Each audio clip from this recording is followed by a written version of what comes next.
Hello! Welcome to the Nowman Show. I am Nowman, the superhero of the present moment.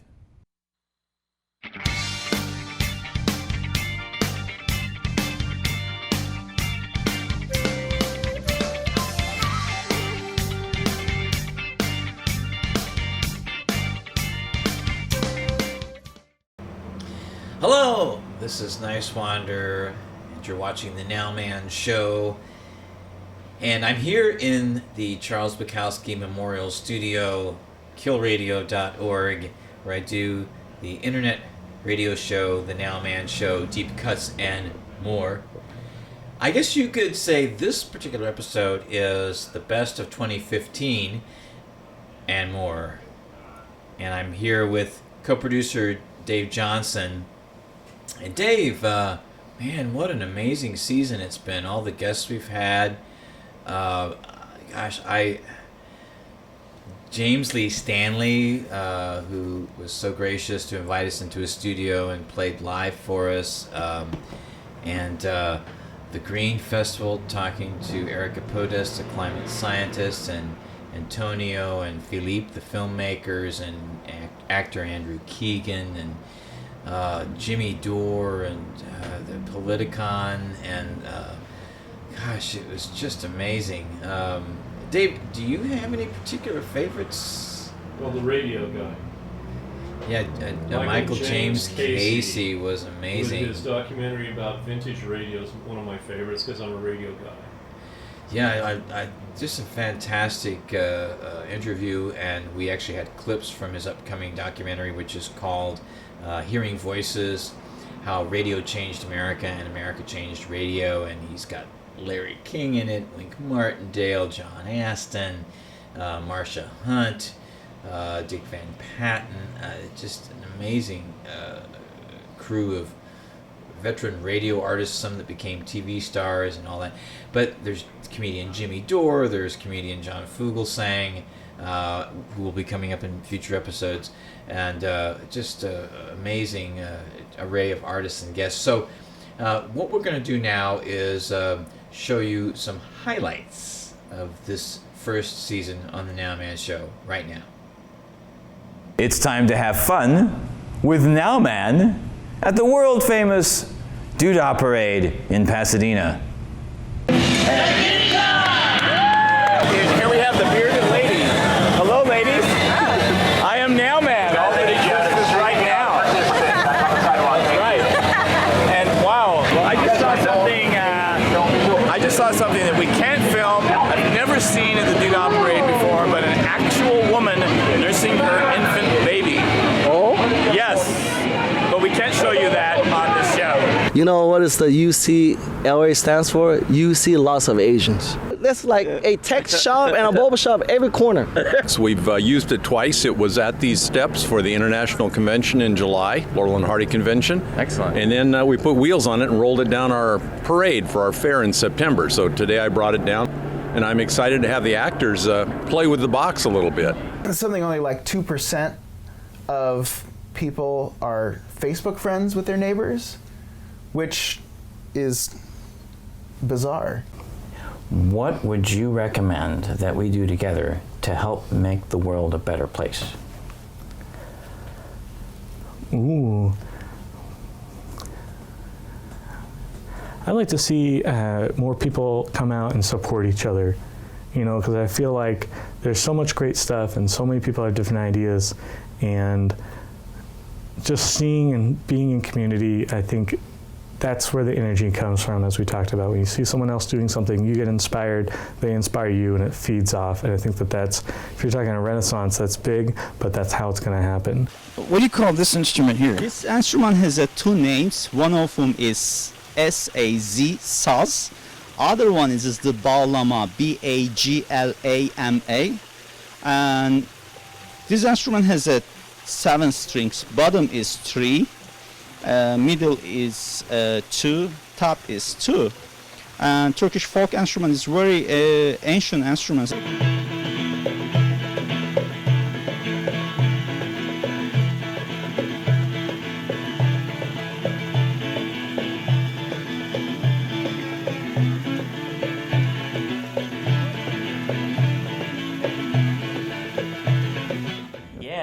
So, it's funny. I think a lot of designers face this, where we have a job where we're basically paid to be creative, right? But for a lot of us, we started getting into creativity just because we love doing it, and we never thought, oh my God, you could get paid for this. and as that happens, you start to realize, hey, I need another creative outlet. How am I gonna, if my work is this and what's my outlet? And so for me, that outlet has always been drawing or poetry. Why are people, like you were talking about, people just kind of getting used to the idea, fewer vacations and just it's going to get tougher and tougher. Everybody takes for granted the world is getting more competitive. It's going to get tougher. We're going to have to work harder. Well, why is that? Is that because technology has stopped working? Is that because human beings have lost their ability to work? Is it because seeds no longer grow? Is it because science has gone backward? No.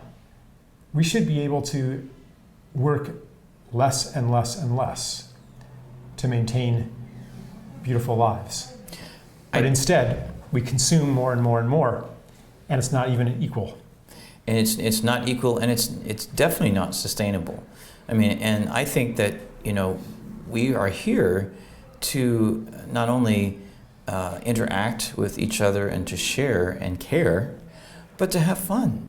And then you also go into Gypsies in the Hallway, which... That's actually about lobbyists. It's about lobbyists. Could you explain that and then maybe play it for us? Sure, absolutely. Yeah. My wife is Dutch, and I found out that in Holland they don't have lobbying. It's illegal. Wow. And they also don't call it lobbying. They call it bribery. Oh, yeah. Gypsies in the Hallway, yeah. James Lee Stanley.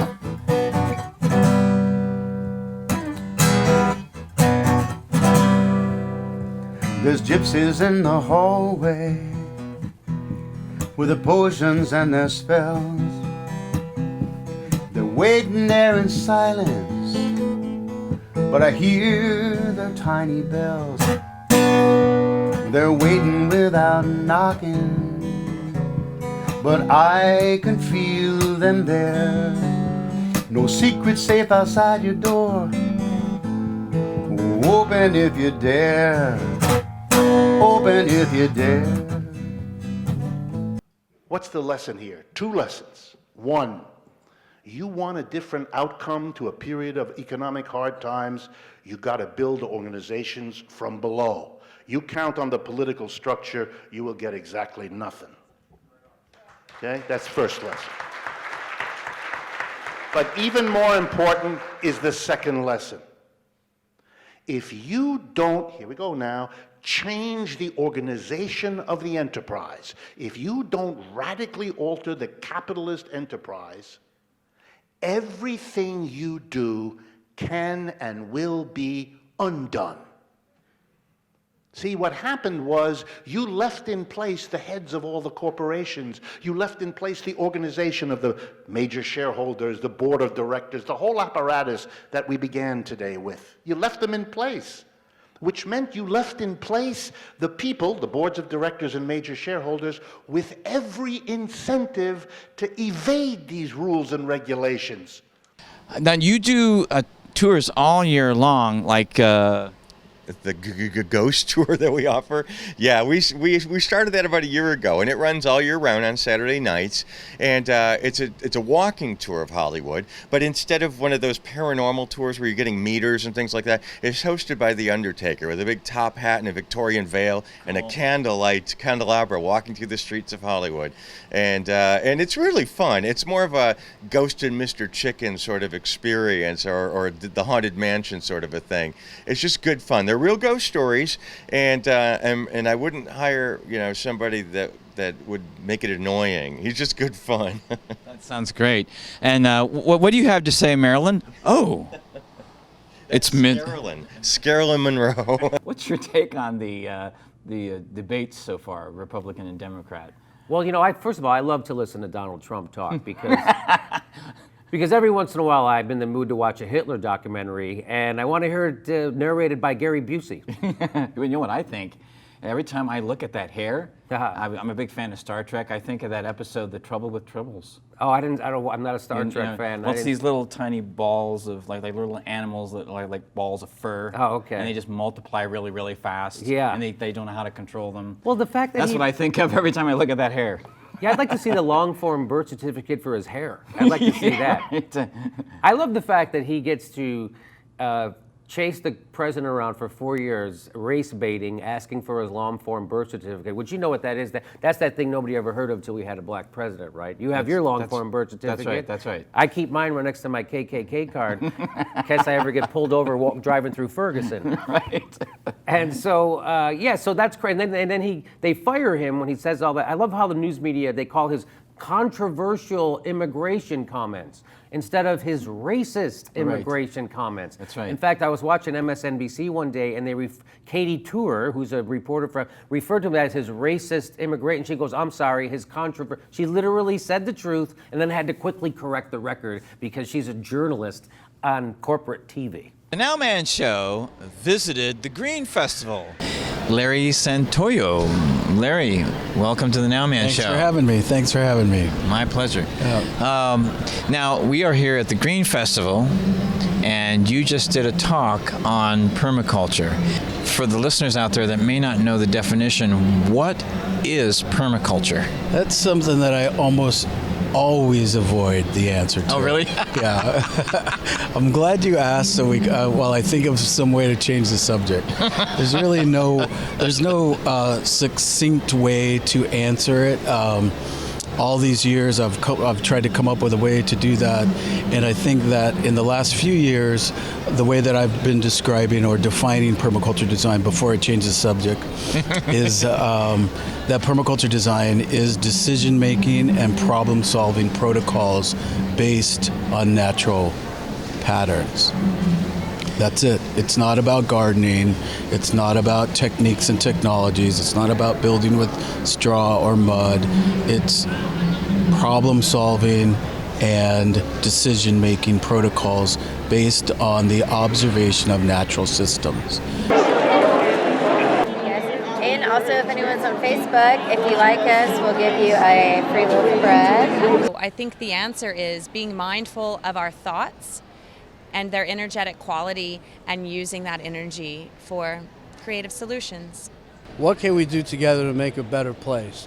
Well, I say we all unite in Central Park together, okay? And I'm not talking about marijuana either, okay, like the old days.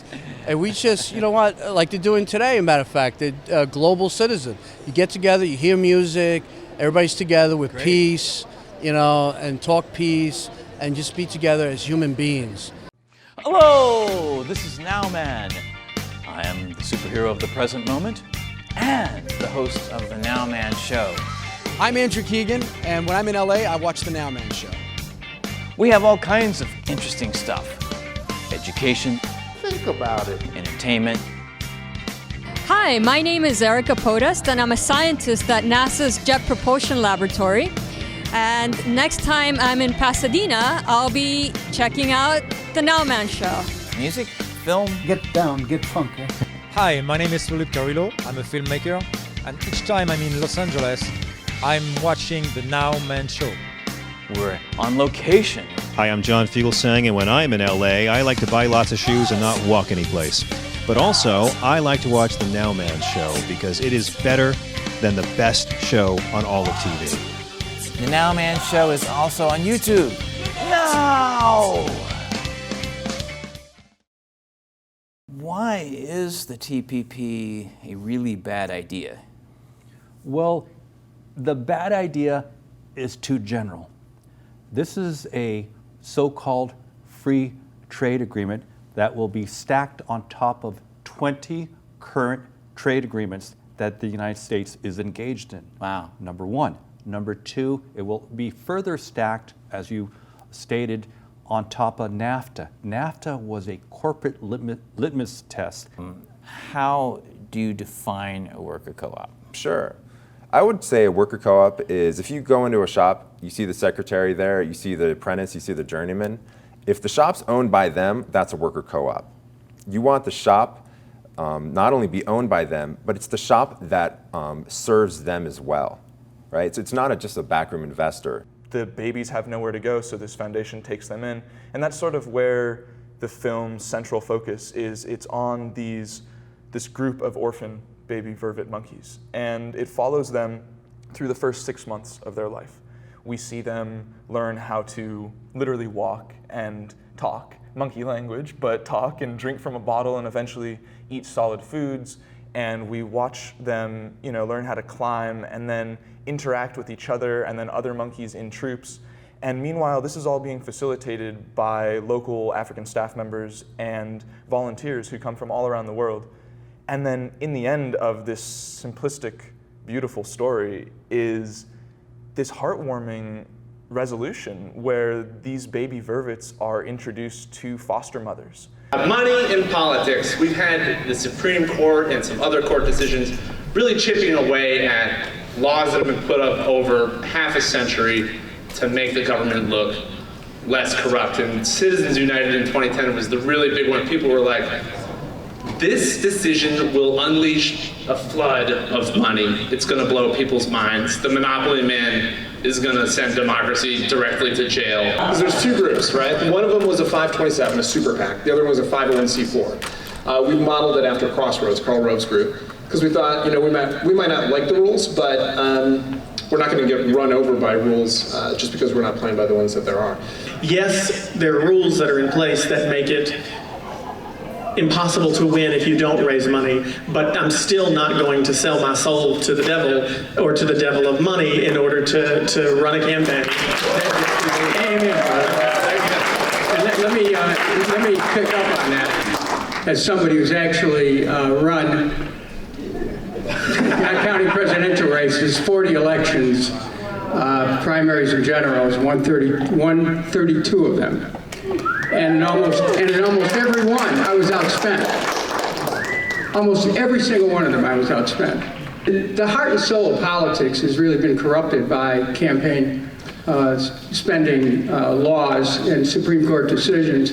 But still, each one of us who really cares for people still has the ability to pursue our own path to election. People are trying to run away from it, but it's no use. They're falling like flies. People were yelling in the streets, the world is coming to an end. We're being attacked by Mars. They were getting into their cars and driving towards the George Washington Bridge, trying to escape. So what inspired you to go deeply into the subject of radio? When I started the film Hearing Voices, it was really going to be this celebration of the golden age of radio. That's where it started. And the more research I did, the more serious it became. The more, the deeper the impact of radio as a medium, any mass medium. And when I finally started seeing parallels between how the radio matured and looked at the internet, which is the greatest means to communicate that's ever been devised, which radio had been a century before, I started seeing some alarming parallels. And to me, that's where the battle is. They call it net neutrality, but it's really net equality. Spontaneity galore. Right now, let's get started with the unique news on the Nowman Radio Show. The unique news! All right. Well, it's the best of 2015, and indeed there is a lot of 2015, but I'm just going to give you a very brief synopsis. December the 31st, on this day in history, Jimi Hendrix's Band of Gypsies played their debut gig at the Fillmore East in New York City in 1969, well, to 1970 because it went into the new year.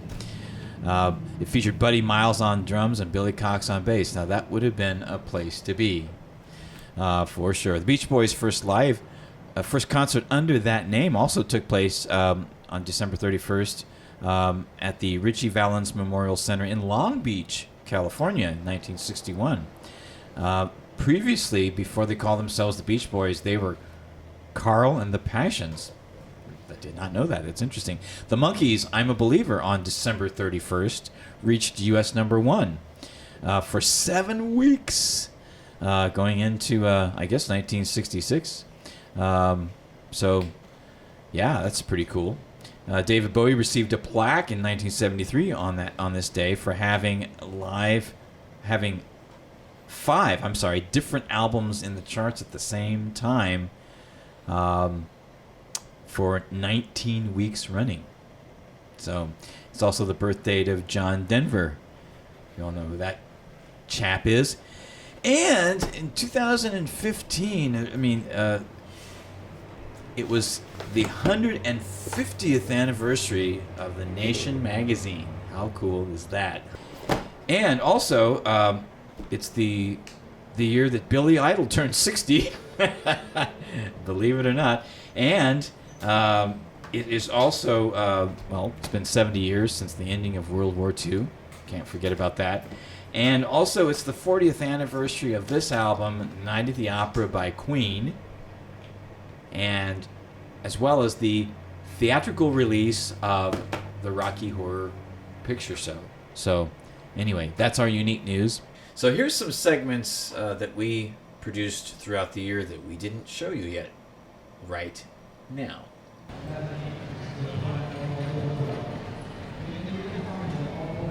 Hello, this is Nice Wander and of the Nowman Show, and I'm here at the Green Fest with Marcus Andrada from Bike Attack Electric.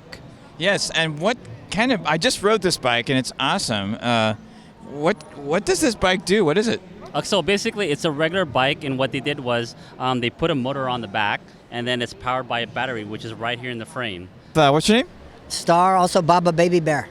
Baba Baby Bear. Okay. What is it you do, Star? Well, I like to teach and simple grinning things like veganism through literature distribution and teaching people through short YouTube 8-minute short films and other methods just how to be inspired and guided to plant fruit trees in the community. Is John Boehner on the phone? Hello, Speaker Boehner? Yes. Hello, Jimmy. How's Tricks over there at Politicon? It's electrifying, Mr. Speaker. I wish you were here. I don't. I gotta be honest with you, I'm having a blast writing out the last days of the show. That's the GOP Congressional Caucus. Turns out the Tan Man is a little harder to replace than everyone thought. I'm the Tan Man. That came as a shock to a lot of people, huh? Not to me. The second that bozo let the cat out of the bag about what the Benghazi hearings were really about, I knew his goose was cooked. Believe me, Jimmy, the last thing that the true nutters in my party want would be for anything to jeopardize the Benghazi hearings. Now, we have some breaking news.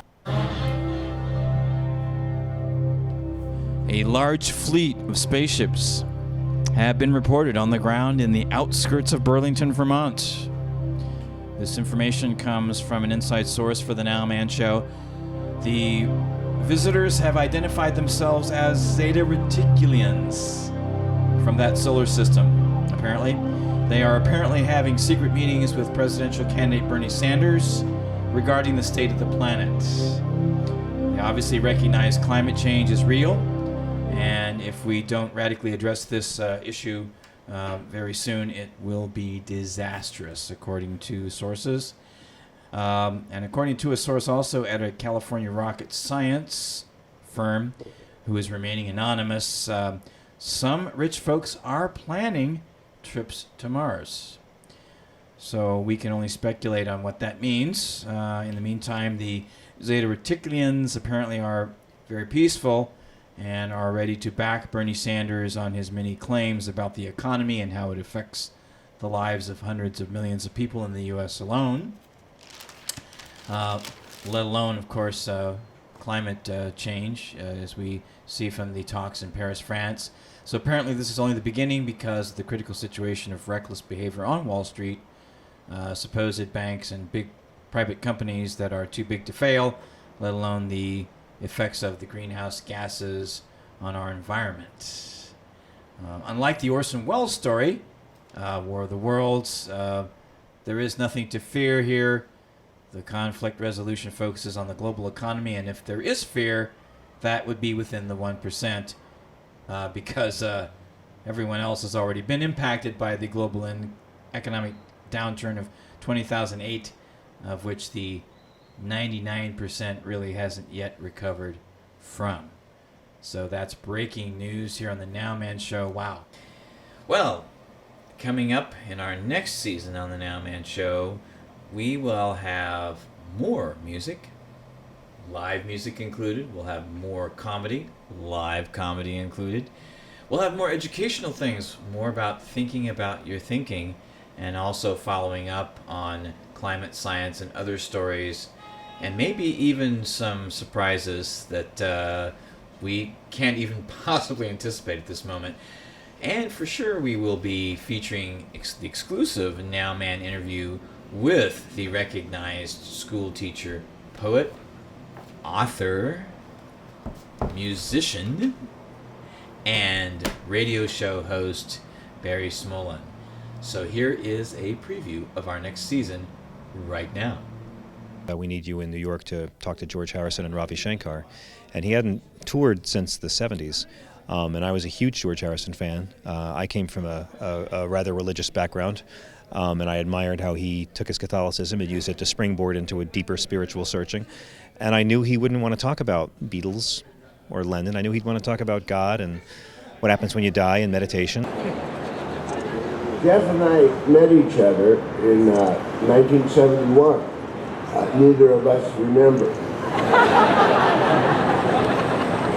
Jeff prefers to be called Jeff, not Jeffrey, not Alice. Jeff was born with sunglasses on. How would you describe your music? I never know what to call it. When my first album came out, the critic Richard Gere in the Village Voice referred to it as psychedelic cabaret music. Oh, interesting. And I've just always gone with that. Well, as you can see, there's been a lot going on the Nowman Show, and a lot to look forward to coming next. And I'd just like to say thank you to all the crew members that worked on the Nowman Show and everyone at Pasadena Media who were there for us and made it such a great experience. Special thanks to our Nowman Show correspondent, Jamie Banks. Thanks, Jamie. Until next time that you see me, this is Nice Wander of the Nowman Show. Be present now. Professor Altieri from UC Berkeley talks about how we can feed Africa just from the food that the U.S. and Europe throw away each year. I think urban farming is definitely one way to help that. I'm here at the Healthy USA booth with Ivan. Can you tell me about your products? We have a organic turmeric product. When we manage in business as usual, we tend to think of things being interchangeable. We tend to think in terms of things being identical. People are identical, tables are identical. And what the variation piece is saying is that people are not identical. Come in, Ed Murrow. The best news coverage ever was Edward R. Murrow in World War II in London. Murrow would go up on the roof of buildings when the Germans were bombing, and he did shows, you'd hear bombs, and he would say, "This is Edward R. Murrow, London." Whoa.